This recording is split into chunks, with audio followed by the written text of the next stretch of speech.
So last lecture में हमने discuss किया था distribution of speeds, Maxwell distribution of molecular speeds. ठीक है, तो हमने देखा था भाई किस तरीके से जो फ्रैक्शन ऑफ मॉलिक्यूल्स है उनकी स्पीड किस तरीके से उन्होंने डिस्ट्रीब्यूट की हुई है एक ग्राफ में। ओके, तो आज हम आगे डिस्कस करने वाले हैं effect of temperature on the distribution of speeds. Effect of temperature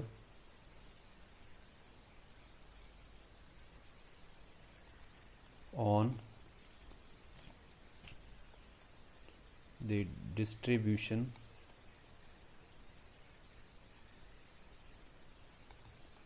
of speeds। तो इसमें हम देखेंगे कि जो हमारा ग्राफ था जिसमें हमने एक साइड पे मॉलिक्यूलर स्पीड्स ली हुई हैं, मॉलिक्यूलर स्पीड्स ओके, जिसका यूनिट है सेंटीमीटर पर सेकेंड, और इस एक्सिस पे हमने लिया था फ्रैक्शन ऑफ मॉलिक्यूल जिसको हम पी से रिप्रेजेंट कर रहे हैं। ओके, सो हमने देखा कि एक पर्टिकुलर टेम्परेचर पे जो हमारा ग्राफ है वो इस तरीके से आता है,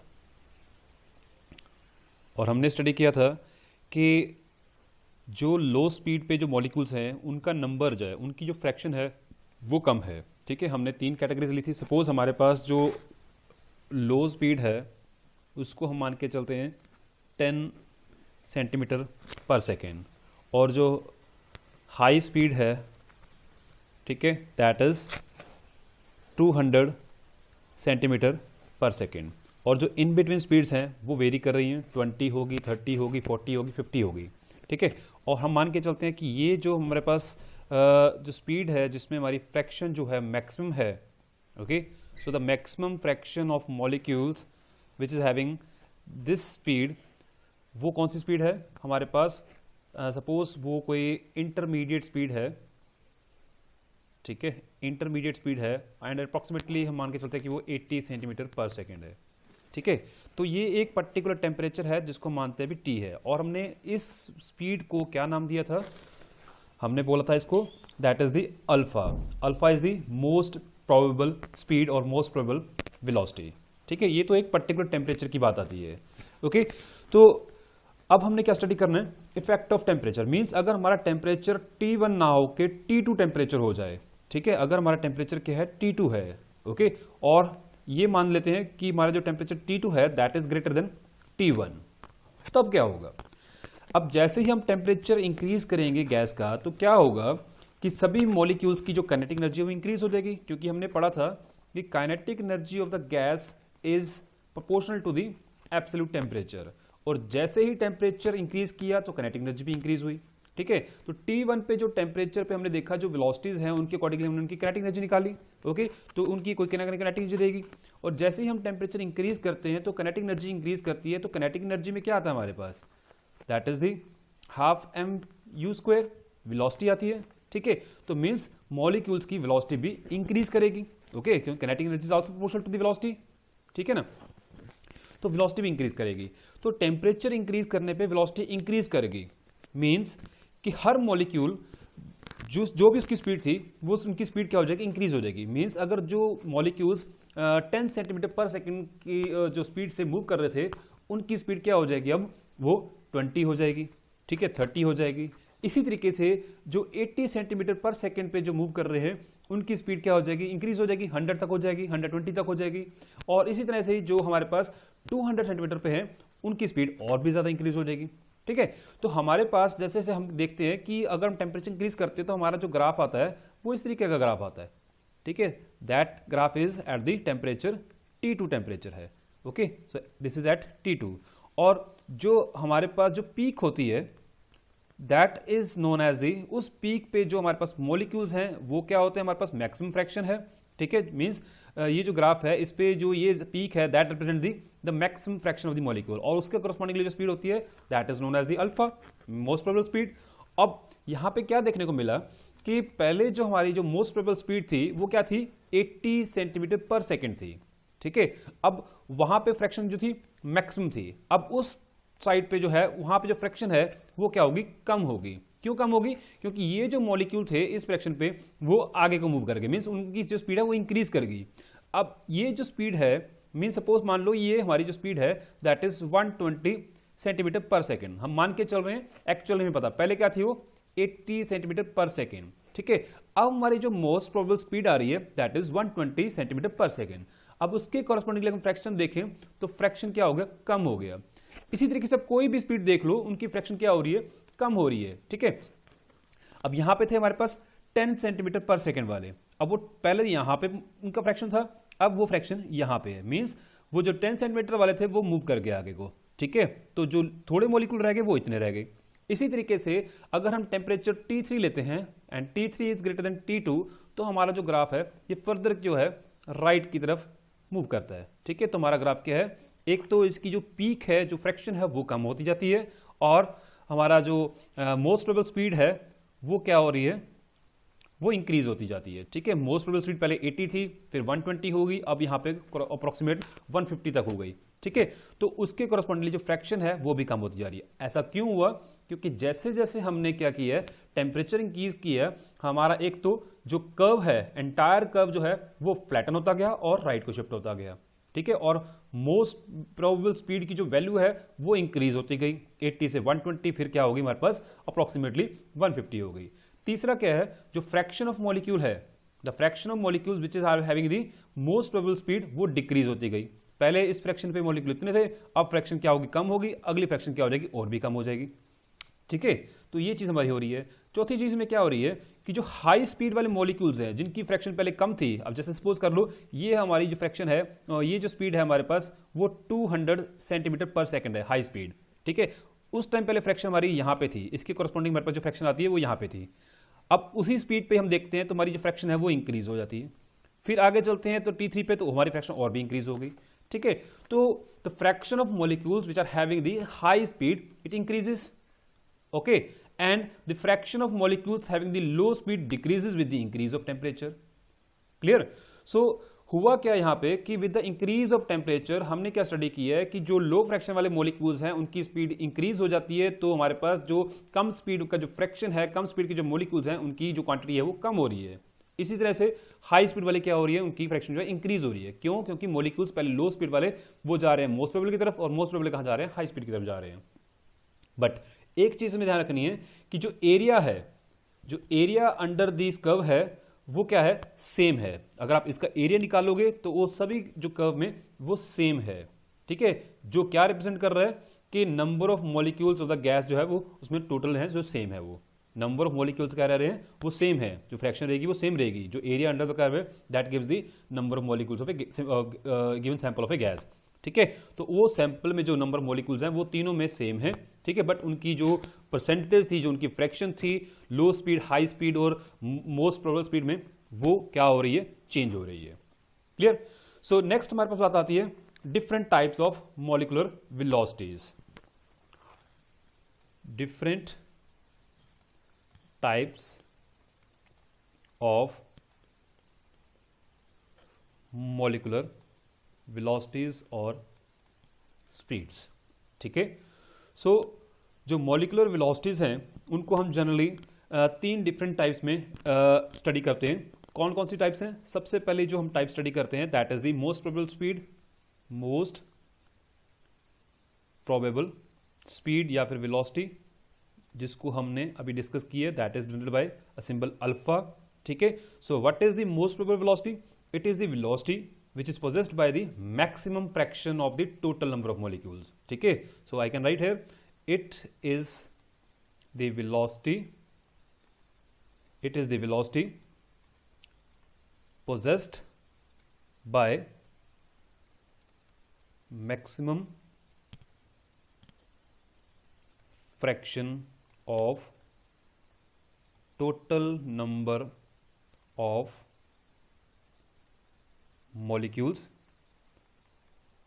of the gas at a particular temperature, ठीक है। एक पर्टिकुलर टेम्परेचर पे जो मैक्सिमम फ्रैक्शन ऑफ मॉलिक्यूल्स की जो स्पीड होगी उसको हम क्या बोलते हैं, most probable velocity, and it is represented by a symbol alpha, and its expression is given as alpha is equals to under root 2RT upon capital M.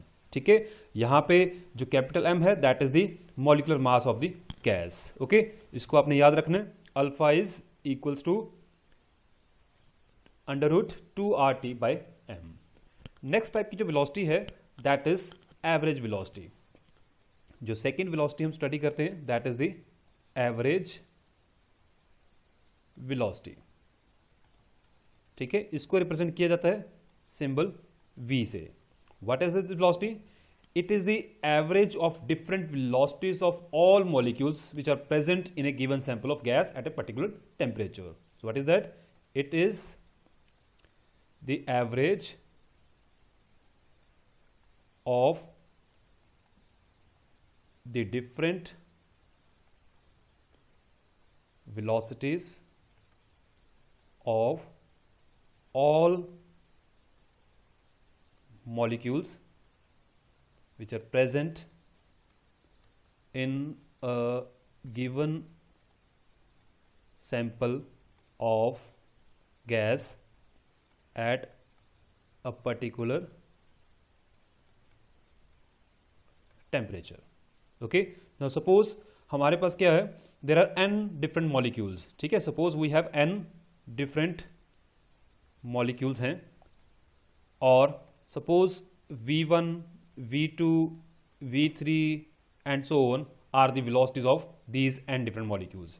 In that case, what would be the average velocity? Average velocity is given as V, which is equals to V1 plus V2 plus V3 plus so on upon n. ठीक है, हमने सभी molecules की जो velocity है सबकी velocity क्या रहेगी, डिफरेंट डिफरेंट रहेगी. उन सभी डिफरेंट वेलोसिटीज को हमने क्या करना है, सम करना है और डिवाइड कर देना है टोटल नंबर ऑफ molecules. ठीक है, n is the total number of gas molecules.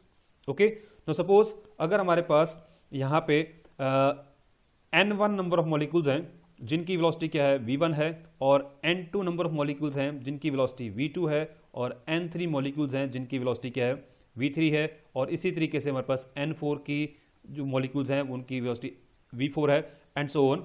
ठीक है, तो उस केस में हम एवरेज वेलोसिटी कैसे निकालेंगे? We will do the multiplication of number of moles with the velocity. ठीक है, and we will do the sum of all the number of molecules and their velocity. ठीक है, सब जो उनका प्रोडक्ट है उन सब का हम क्या करेंगे, सम करेंगे. ठीक है, so we will write n1 v1 plus n2 v2 plus n3 v3 plus n4 v4 plus and so on upon n1 plus n2 plus n3 plus so on. Okay, तो इस तरीके से हम उनकी क्या कर सकते हैं, एवरेज वेलोसिटी निकाल सकते हैं.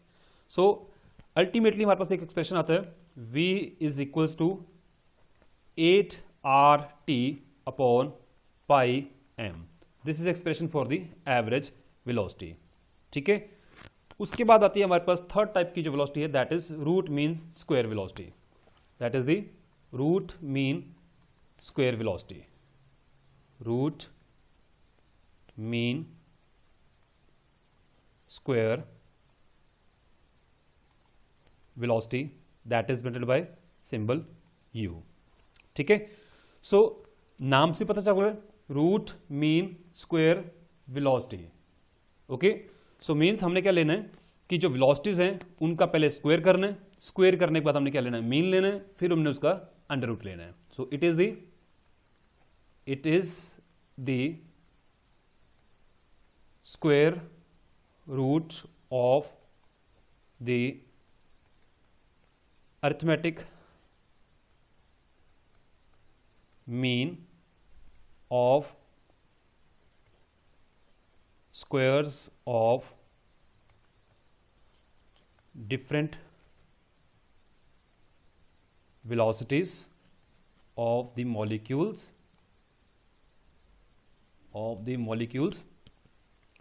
of a gas at a given temperature. ठीक है, एक पर्टिकुलर टेम्परेचर पे जो गैस मॉलिक्यूल्स की डिफरेंट डिफरेंट वेलोसिटीज हैं, हमने क्या करना है, उनका स्क्वायर करना है, स्क्वायर करके उनका हमने मीन लेना है, मीन लेने के बाद हमने क्या करना है, उसका स्क्वायर रूट लेना है। Okay, so u is equals to root of mean of squares of velocities. ठीक है, तो मीन क्या होता है हमारे पास, डिफरेंट डिफरेंट जो वेलोसिटीज हैं, ठीक है, पहले हमने क्या कर लिया, उनका स्क्वायर कर लिया, स्क्वायर करने के बाद हमने उनका सम करके टोटल नंबर मॉलिक्यूल्स डिवाइड कर, that becomes the mean of squares. ठीक है, उसके बाद हमने क्या किया, इसका स्क्वायर रूट ले लिया। So this is known as the root mean square velocity.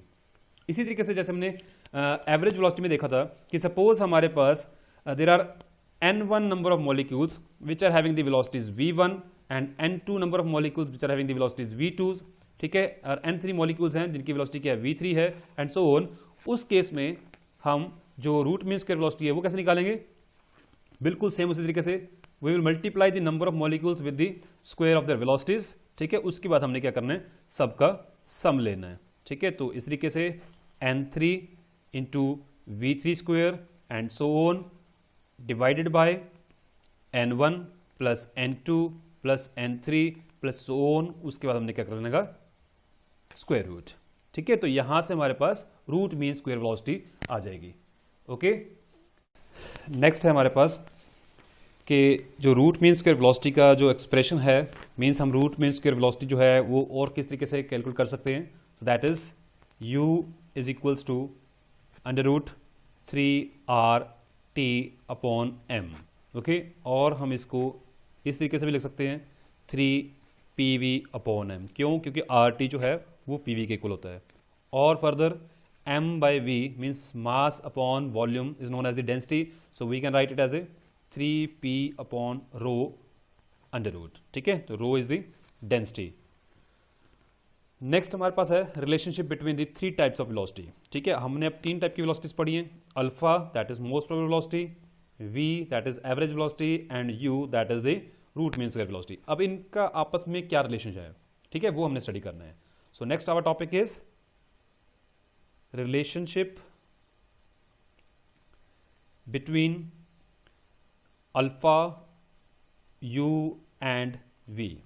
Okay, so इनके बीच में जो रिलेशन है वो हम कैसे निकालेंगे, हम इनके लिखेंगे एक्सप्रेशन जो हमने फाइनल एक्सप्रेशन देखे थे। तो alpha is given as under root 2RT upon m and v is given as 8RT upon pi m and the u is given as the 3RT by m। Okay, so अब हम compare करते हैं first and third one को। ठीक है, so we have the three expression here, first is the alpha that is most velocity, second is the average velocity and third is the root mean square velocity. ठीक है, now comparing the equation 1 and the 3 we get alpha by u अगर हम लिखते हैं तो हमारे पास क्या आ जाएगा, वी विल गेट 2/3। ठीक है, RT बाई m और RT बाई m कैंसिल हो जाएगा। अगर हम दोनों को डिवाइड करते हैं, अल्फा और u को डिवाइड करते हैं तो हमारे पास क्या आ जाएगा, रूट 2/3 आ जाएगा। और यहाँ से हम लिख सकते हैं कि अल्फा जो है that is equals to root 2/3 times of u। ठीक है, alpha is equals to root 2/3 times of u is the root mean square velocity. Clear, और अगर हम इसको सॉल्व करते हैं 2/3 का जो हम रूट लेते हैं उसकी जो हमारे पास वैल्यू आती है that comes out to be 0.816। ठीक है, सो हम कह सकते हैं कि जो मोस्ट प्रोबेबल वेलोसिटी है that is 0.816 times of root mean square velocity. ठीक है, तो मीन्स उससे कम हुई। ठीक है, अब बात करते हैं हम एवरेज वेलोसिटी और रूट मीन स्क्वायर वेलोसिटी को कंपेयर करते हैं। ठीक है, तो हम क्या करेंगे, v बाय u लेंगे और वहां से हमारे पास आता है 8/3 रूट। ठीक है, और यहां से हम कह सकते हैं कि जो एवरेज वेलोसिटी है that is root 8/3 times of root mean square velocity. और जब हम इस रूट को सॉल्व करते हैं तो हमें मिलता है v is equals to 0.921 u, means average velocity of the gas molecule is equals to 0.921 times of the root mean square velocity। अब हमें यहां से क्या चीज देखने को मिलती है, देखो हमने देखा अल्फा क्या है 0.816 u है, ठीक है, और जो एवरेज वेलोसिटी है that is 0.921 times of u है, ठीक है। तो इससे ये चीज क्लियर होती है कि जो अल्फा है मींस मोस्ट प्रोबेबल जो वेलोसिटी है वो भी क्या है, इस रूट मीन स्क्वायर वेलोसिटी से कम है, और जो एवरेज वेलोसिटी है वो भी क्या है, रूट मीन स्क्वायर वेलोसिटी से कम है। मींस इन तीनों में सबसे ज्यादा वेलोसिटी कौन सी हुई, the root mean square velocity, ठीक है। So if we take the ratio of alpha to average velocity to root mean square velocity, we will get 2 RT by m ratio 8 RT by pi m ratio 3 RT by m, ठीक है, और we will get 2 ratio √2 ratio 8 by pi ratio 3 root, okay. So अगर हम √2 की value लिखें that is 1.414, okay. इसको अगर हम सॉल्व करते हैं तो हमारे पास क्या आता है 1.595, एंड यहाँ पे क्या आता है हमारे पास √3 क्या होता है 1.732, ठीक है। तो यहाँ से भी देखने को मिला कि जो हमारी रूट मीन स्क्वायर वेलोसिटी है that is greater than the average velocity as well as the most probable velocity, ठीक है। और we can say alpha is to average velocity is to root mean square velocity is equals to 1 is to 1.128 is to 1.224, ठीक है। इनकी हमने simplest ratio ले ली। सो यहां से क्लियर हुआ कि द जो हमारे पास रूट मीन स्क्वायर वेलोसिटी है that is greater then average velocity and average velocity is greater than the most probable velocity, ठीक है। अगर हम इन तीनों को उस ग्राफ में देखें तो हम कहां पे देखेंगे कि ये हमारा जो ग्राफ था जहां पे हमने मॉलिक्यूलर स्पीड्स लिखी थी यहाँ पे, ठीक है, यहाँ पे हमने लिखी थी जो फ्रैक्शन ऑफ मॉलिक्यूल है, और हमारा अगर ये ग्राफ इस तरीके का है तो इसमें कहाँ पे हमारी जो मोस्ट प्रोबेबल वेलोसिटी होती है, this is the most probable velocity, ठीक है। इसको हम बोलते हैं अल्फा। अब अल्फा से ज्यादा क्या है एवरेज वेलोसिटी, मींस अल्फा से ज्यादा क्या है यहाँ पे आएगी हमारे पास average velocity. So this is the average velocity, और एवरेज वेलोसिटी से ग्रेटर क्या है हमारे पास रूट मीन स्क्वायर वेलोसिटी। तो रूट मीन स्क्वायर वेलोसिटी क्या होगी, सबसे ज्यादा होगी, तो यहाँ पे हम जो है इसको रिप्रेजेंट कर सकते हैं। So this is the u, ठीक है, दिस इज द वी एंड this is the alpha, okay. So this is all about the molecular velocities.